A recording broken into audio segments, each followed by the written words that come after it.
Today's session is with the School of Law, Humanities, and Social Sciences, a very diverse sort of school with a lot of interesting, exciting subjects. My name is Wilma Paul, and I'm the South Asia Regional Manager at the University of Plymouth. Without taking further time, I will quickly hand over to Shabnam, who is the internationalization lead, and she will present her topic of expertise today. I will be here to answer questions after the session as well, because I will do some slides on fees and scholarships and that sort of thing. So stay tuned, and over to you, Shabnam. Thank you very much, Wilma. It is a real pleasure to be here, everybody, and to tell you more about the School of Law, Humanities and Social Sciences at the University of Plymouth. So my name is Shabnam Holiday. As Wilma mentioned, I'm Associate Professor in International Relations here at the University of Plymouth, and I'm also Internationalisation Lead. So most importantly, my role involves supporting our international students in the context of my role as internationalization lead in this. And I also wanted to highlight that as I've been an international student myself, I am very familiar what it's like to be in, far away from home. I'm also, my research as Associate Professor of International Relations looks at Iran. And I'm interested in how we understand ideas of revolution and world order, and also very importantly on how we decenter the discipline of international relations towards a more global outlook. This is very important because research-informed teaching is an important part of our school. So today I'm going to introduce the School of Law of Humanities and Social Sciences, and then I will talk more specifically about the Masters in International Relations, Global Security and Development, and then touch on the careers and employability side of things. So the School of Law, Humanities and Social Sciences is a vibrant school with about 2,000 students and 100 academic staff. We have a wide range of humanities and social sciences programs at undergraduate, postgraduate taught and PhD. We have a growing international student body alongside an established UK student cohort. And as you can see in this slide, we have an impressive portfolio of postgraduate taught programs.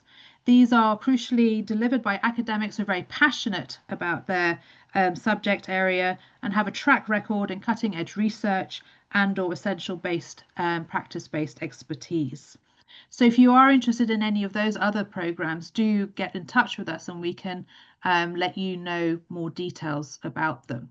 But today I'm going to focus on the MA in International Relations, Global Security and Development.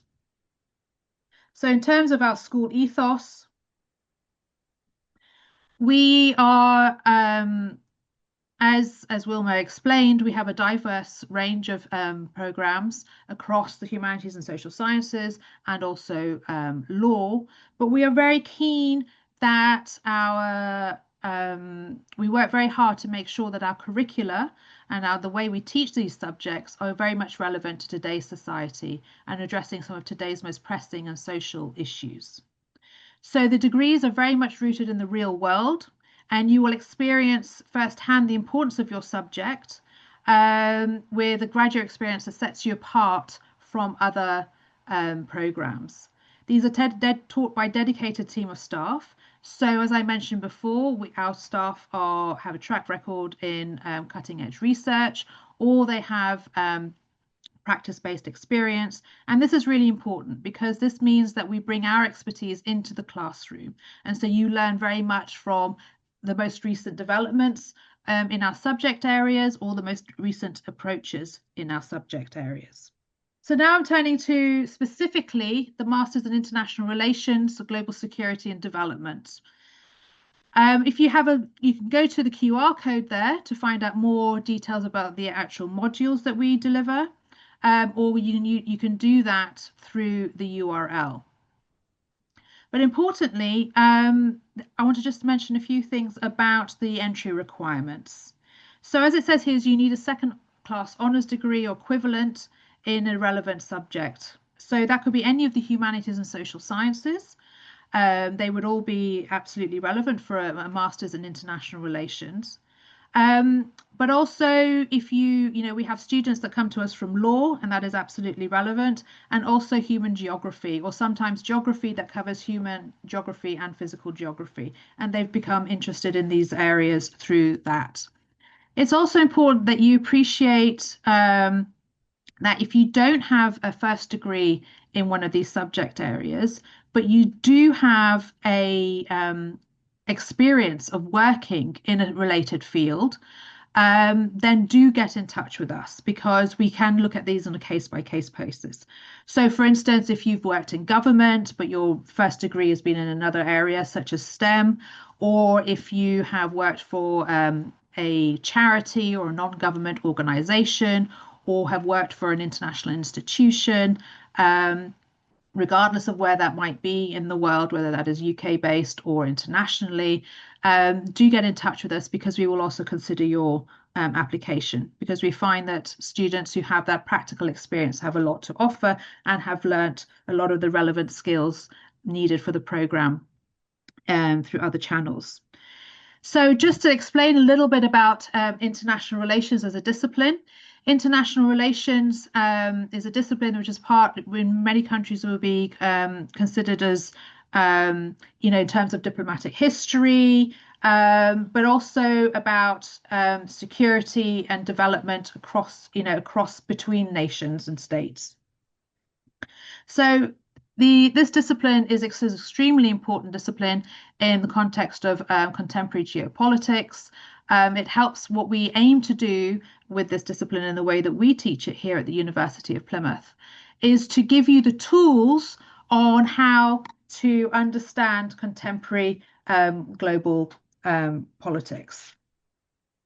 So here we have a very innovative curriculum. It's a global curriculum, so we are very much keen to make sure that our students appreciate the interconnected nature of the world and the interconnected nature of global politics. We don't just look at international relations in terms of theory, but also peoples, places, and political cultures in a fast-moving geopolitical context, including NATO, the US in the age of Trump, geopolitics in the Middle East and Iran, China on the global stage, the EU, trade and economic diplomacy, and a dissertation of your choice. So I'll come to the dissertation in a moment, but here you'll see a picture of myself and my colleagues. We work together to deliver this program, all of us having specific research expertise. So as I mentioned at the beginning, my particular area is Iran in relation to the world. Lorenzo is a NATO expert. David is a US politics expert. Patrick's area is trade and economic diplomacy, and then Hannah works on China. So we work together, and also the wide-ranging areas of our expertise means that we can support dissertations of your choice. So you will learn tools through all of these different areas, but also the way that we teach them, how to develop your own research project through your dissertation. So, for example, if we want to do a dissertation that is not covered in these areas, such as you want to do it on another aspect of Asia or Africa or Latin America, that is absolutely fine. And we will help you do that through one-to-one personal supervision. And also, importantly, we try and get you to think about how important your dissertation is in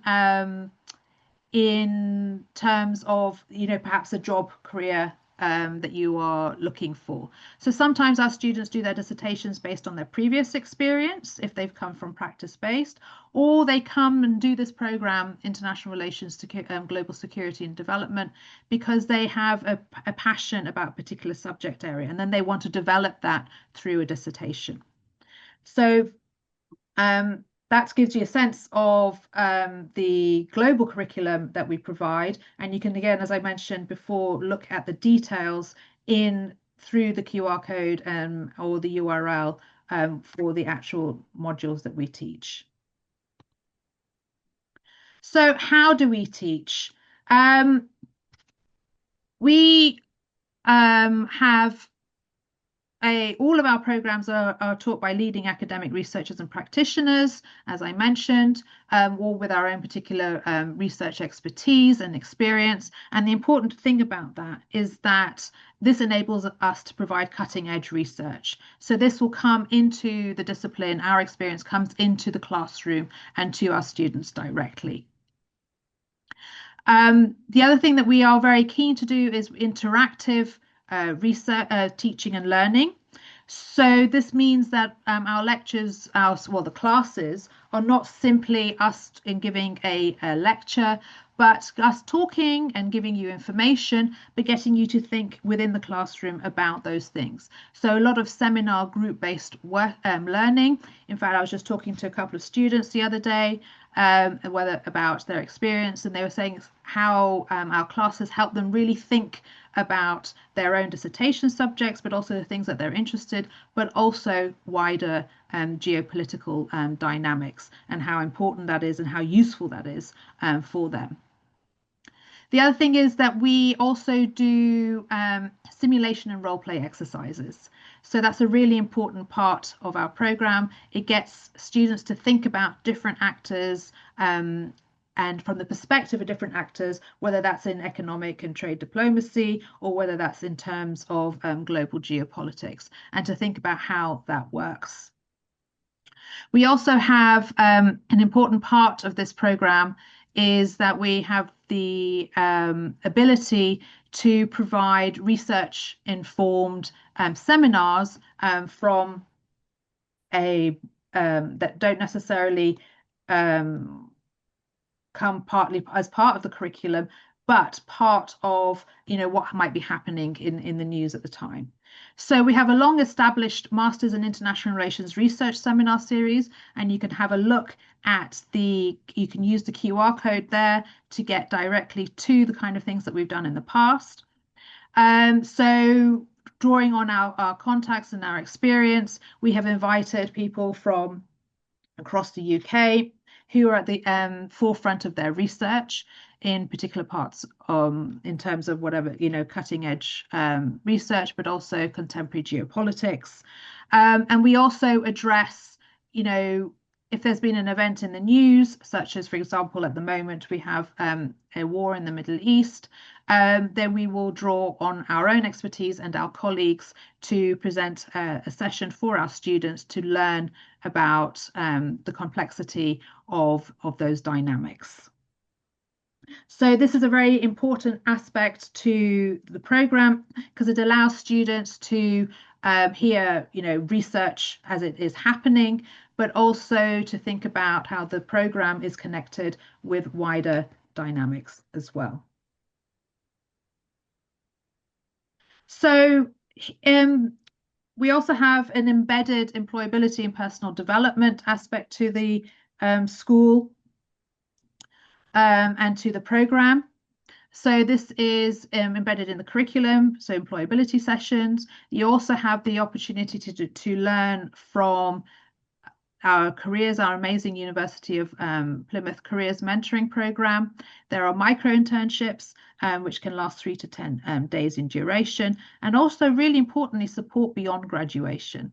This is extremely important because sometimes students during the program are just beginning to think about what they want to go. Sometimes our students come with a very clear path, and that's very noticeable, and they talk to us about what they would like to do, and we advise them in that way. But sometimes they only come to the program with a sense of where they want to go. So to have that support beyond graduation is really, really important. I mentioned earlier the importance of your dissertation, the dissertation subject. So for instance, at the moment, I have a couple of students who are interested in particular careers in international organizations or in NGOs dealing with social and political issues. And they want to develop a dissertation that is in that area that helps them to get there. So what I do is, and the rest of the dissertation supervisors, we encourage our students to think, okay, so what would you like to be able to talk about in your ideal interview, for instance? And so once you have that, your ideal job, you've got an interview, you need to be able to talk about how you can contribute to that organization or that field. And in that sense, the dissertation can be a really useful way of preparing you for that. So then we work back and say, okay, this is your goal. How do we get you to that stage and help students structure their dissertation in that way to help them to that stage? So I think that's the all I have to say for that at the moment. But just to stress that it's international relations is a really, really important and useful discipline. It's a discipline that you can use in a wide range of careers. So that could be going into diplomacy, that could be going into trade, that could be going into understanding the context in terms of that international businesses work in. That could be to do with charities and NGOs, which could be global or local to wherever you live in the world.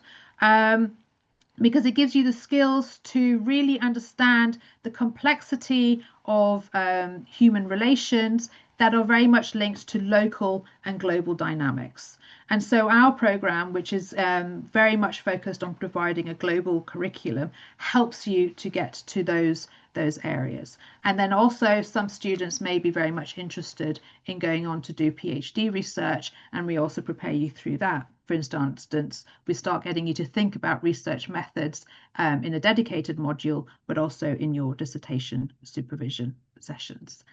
Thank you very much. Thank you, Shabnam. I think that was really informative, and there's a lot of information about careers as well on the course pages. Everyone must know that we have our own career tool. It's called My Career for all international students. So when they enroll, you can create a profile for yourself, update your CV and all your qualifications. And after your profile is created, you can actually access all of our tailored information about careers, subject-wise or region-wise as well. Now, just to sum up, for the applicants and students here, in case you are wondering about the application process and deadline, I will just quickly cover a couple of slides for you before we go into further questions. Now, some of you may be awaiting an offer or offer holders already, and this is just to outline the admissions process. So if you're sitting with an offer, which means you still have some conditions to fulfill, once you have fulfilled all of your academic plus credibility conditions, you then proceed to pre-CAS. It's very normal for students to have an invitation to a credibility interview or to a UKVI financial check. These are mandatory checks in the entire admissions process. Some of you may not have these, depending on several aspects, your application, any study gaps, or your English language, for example. We only issue unconditional offers once the entire process is complete. So if you still have an interview pending, or if you haven't submitted some bank documents or something, you will still sit at conditional before reaching the unconditional stage. Once you are at unconditional offer stage, that's when the CAS request will be available in your portal. At this stage, you should have already paid your tuition fee deposit as well, all right? Otherwise, you will not be issued a CAS. So once you reach pre-CAS and you've got the CAS request, that means your process is 90% over. And all you need to do is look over your information in the CAS request form before it actually becomes live. So that's an opportunity to change any name-related information, course-related information. If you're unsure about certain course start dates, that's the best time to recheck with us, and then your CAS is issued. Now, importantly, we have the following deadlines for this September. So we are still accepting applications right up till August. This will not be the case for some of the other subjects because certain courses have an earlier deadline. but the deposit and CAS deadline are both in September to allow for any late results that will be announced probably in the months of August, as we have seen for many regions. So this will allow you to at least submit a provisional degree certificate or a course completion certificate or any other evidence that you have finished your current degree and that you are eligible to proceed on to a master's program. And we also have an early payment deadline, and I will explain that in the scholarship slides. Now, for those of you who aren't aware about the fees so far, your conditional offer will have a link rather, but it does not give you the entire summary. That's because the entire financial overview is in the portal now. Now, all of your information is on your applicant portal. So right from your offer to your balance fee payment and so on, your scholarship, everything is outlined very well on your portal. So the postgraduate fees, for example, the MA in International Relations will be in the range of 18,700 to 21,000 pounds. Your deposit for CAS is 3,500. This is usually mentioned on your offer. Now, living expenses, just another benefit of studying at the University of Plymouth and living in the city of Plymouth is that you will save a lot of your day-to-day expenses when you compare it to living in a bigger city. Our students usually don't take public transport. They don't take cabs or buses or trains to get to class. Obviously, if someone wants to travel outside the city, go on a holiday, that's probably when they will incur travel costs. But in Plymouth, your cost of living is considerably cheaper while not compromising on the quality. All right. Our student accommodation are of the best quality, whether you're living on campus or off campus. And all of our buildings on campus will have a cafe.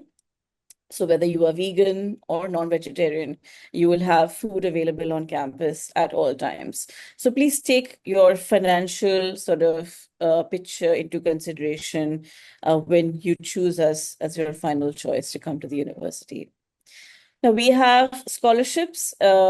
We have consolidated all of our scholarships now into the Welcome to Plymouth Scholarship. It's an automatic offer, so you don't need to apply for it. Once you get a conditional offer from us, you automatically get a £4,000 deduction in your tuition fee. Again, this will be available on your portal. You don't need to do anything for that. So it gives you an idea of what your balance tuition fee will be. So all master's courses, whether they're an MA or an MSc, it doesn't matter, or all of them will be eligible for the automatic £4,000 scholarship.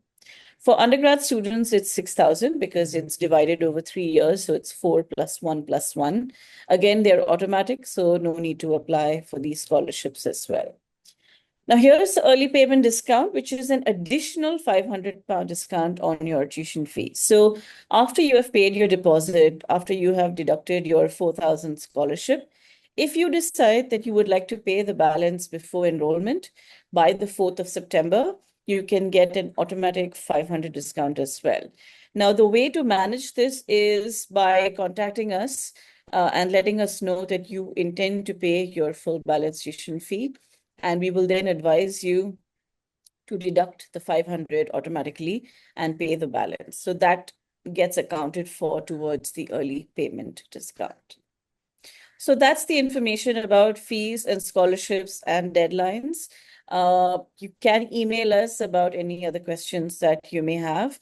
And if you're a student, remember, once you enroll, you will automatically be introduced to obviously the careers department and the career service through My Career.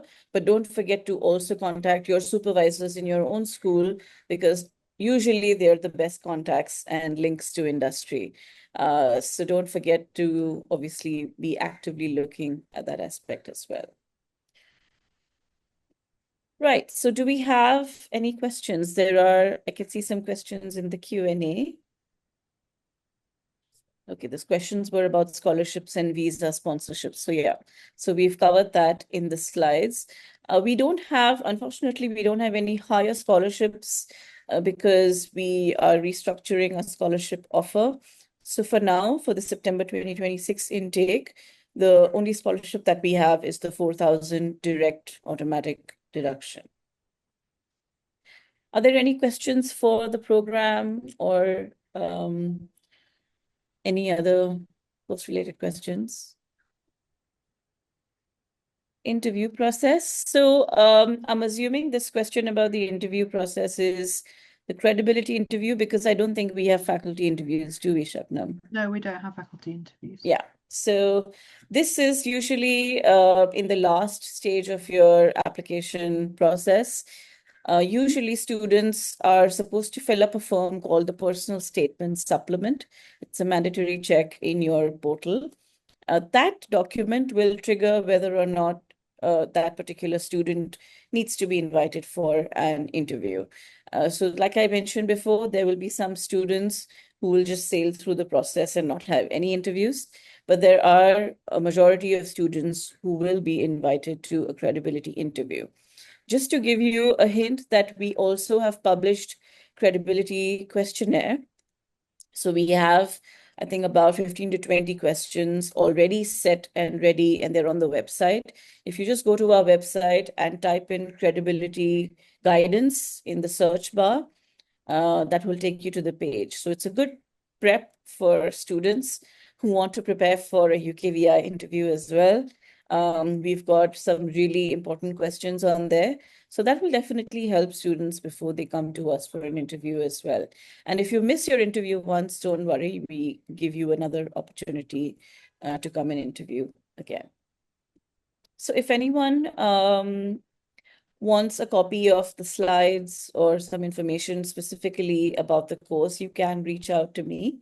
I'll just put my email address in the chat box, and I'd be happy to share it with you.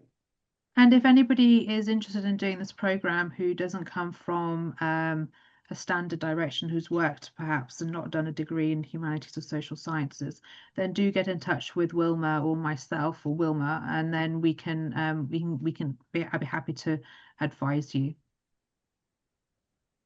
Beth, did you have any final thoughts? No, I was just going to say thank you everyone for your time today, and to our speakers, Shabnam and Wilma, for your assistance. As I say, we've shared various links in the contact emails, so do get in touch if there's anything you were unable to ask in this session. And just to highlight that we've got some more of these sessions happening for the School of Law, Humanities and Social Sciences regarding our new LLM law programs and new strands available, and that's happening on Tuesday next week. So you should have had some information about it, but there'll be a more in-depth session on the LLM law next Tuesday. And yeah, thank you everyone for your time, and wish you all a pleasant rest of your days ahead.